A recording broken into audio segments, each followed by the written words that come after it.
Good morning and welcome back to our channel. আশা করছি সবাই ভালো আছে, আমরাও ভালো আছি। আজ হচ্ছে কালী পুজো, তো কালী পুজোর অনেক শুভেচ্ছা জানাই। আর ঘড়ির কাঁটায় এখন সকাল 7টা, তো অনেক সকালে উঠেছি। আর উঠে মোটামুটি কাজকর্ম অনেকটাই হয়ে গেছে।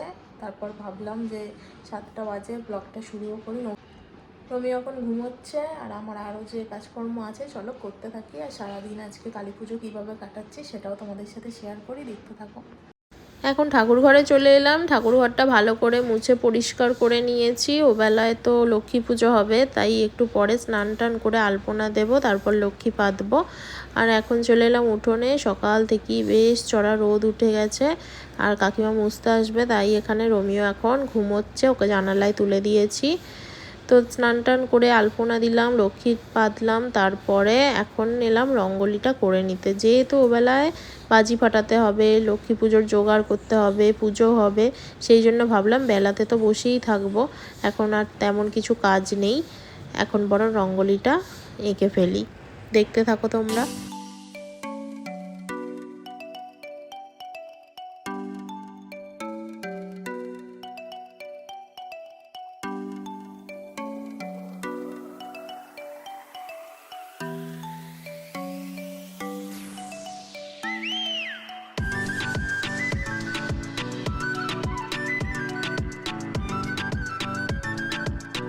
এর আগের 2 বছর রঙ্গোলি দেওয়া হয়নি, কারণ এবছরই আমি প্রথম এই রকম রং দিয়ে রঙ্গোলি দিচ্ছি।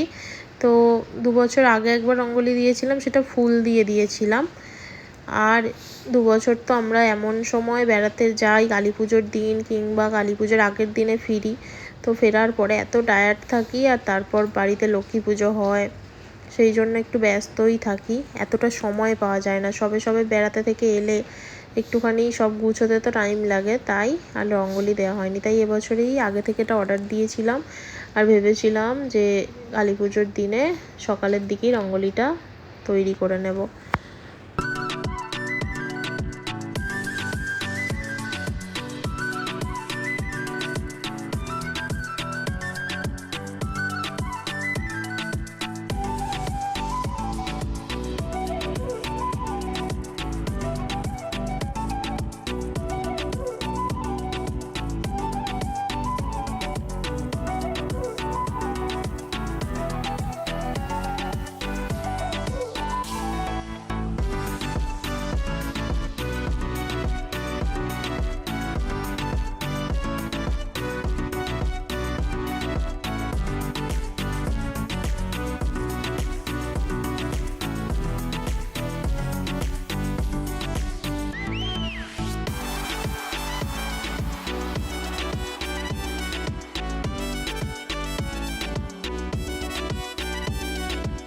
আমার রঙ্গোলিটা প্রায় হয়েই এসেছে। কেমন বানালাম সেটা তোমরা অবশ্যই কমেন্ট করে জানাবে কেমন হয়েছে।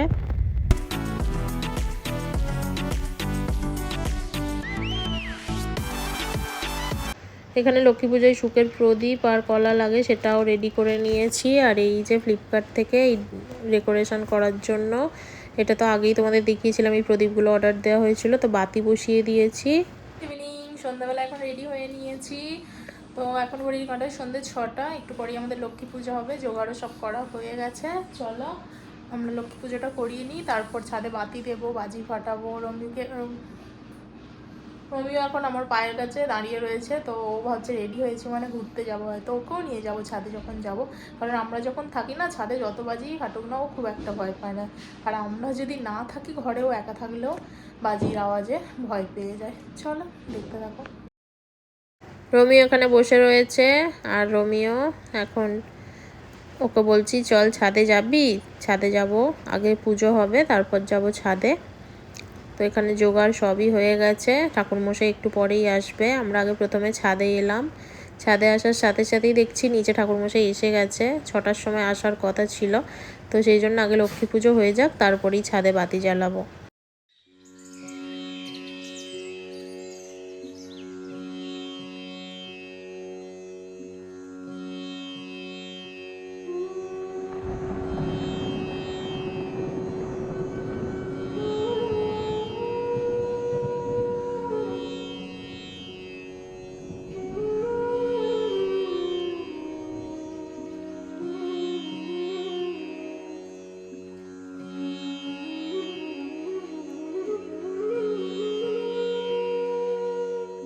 পুজো কমপ্লিট, এরপর যাচ্ছি ছাদে। ছাদে এখন বাতি দেব। ছাদটা ভালো করে বাতি দিয়ে সুন্দর করে সাজিয়ে দিই। কালী পুজোর দিনে বছরেই একটা দিনই ছাদে, তারপর বাড়ির সব কোনায় কোনায় প্রদীপ বাতি দিয়ে সাজানো হয়, চারিদিকের অন্ধকার দূর করা হয়। আর এবং চারিদিকে মিনিচার দিয়েও সুন্দর করে বাড়ি সেজে ওঠে, রাস্তাঘাট খুব ভালো লাগে। তো কালী পুজোর সময় আলাদাই একটা আনন্দ। সবার বাড়িতে আলো জ্বলছে, সবার ছাদে বাতি জ্বলছে, প্রদীপ জ্বলছে, দেখতেও চারিদিকটা ভীষণ সুন্দর লাগে।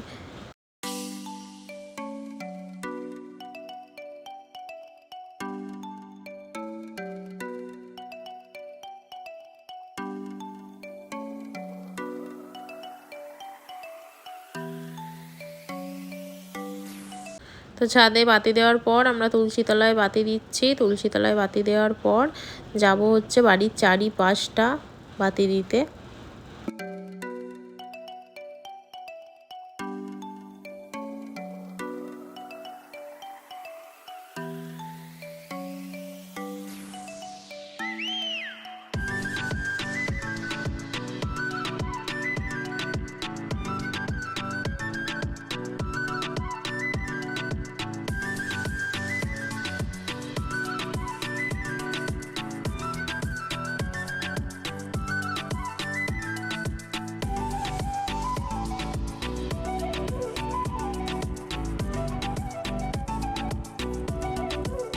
তো আমার সাজগোজ থেকে রোমিও ভাবছে আমি হয়তো কোথাও চলে যাচ্ছি, সেই জন্য ও আমাকে এসে বারবার দেখে যাচ্ছে। আমি এখন এখানে বসেছি, যে রঙ্গোলিটা বানিয়েছিলাম সেখানেই বাতি দিয়ে দেব।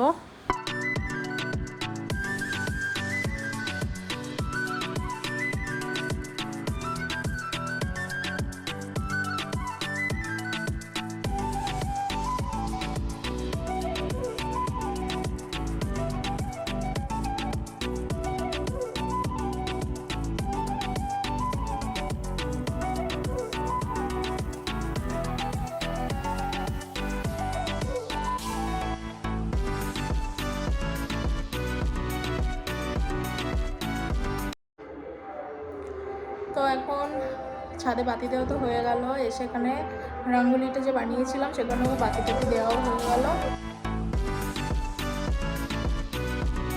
তো খানিকটা পর ছাদে এসে দেখছি বাতিগুলো এখনও জ্বলছে, আর এবারে বাজি ফাটাবো।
বেশ অনেকক্ষণ বাজি ফাটানোর পরে এখন চানা মশলা আর লুচি টেস্ট করছি। সৌরভও খাচ্ছে, আমিও একটা খেয়ে দেখব। আমি তারপরে এলাম এখন আমাদের যে পাড়ায় ঠাকুর হয়েছে সেখানেই। এবছর আমরাই ঠাকুরটা দিয়েছিলাম, সেই জন্যই এখানে এখন রাত পর্যন্ত থাকবো, একটু পুজো দেখবো। 2টা 2:30 অবধি আছি। আর তারপর পুজো হতে হতে তো প্রায় 4টে 4:30 হয়তো বেজে যাবে। ভিডিওটা এখানেই শেষ করছি। তোমরাও সবাই কালী পুজো খুব এনজয় করো আর খুব সাবধানে বাজি ফাটাও। Good night, tata.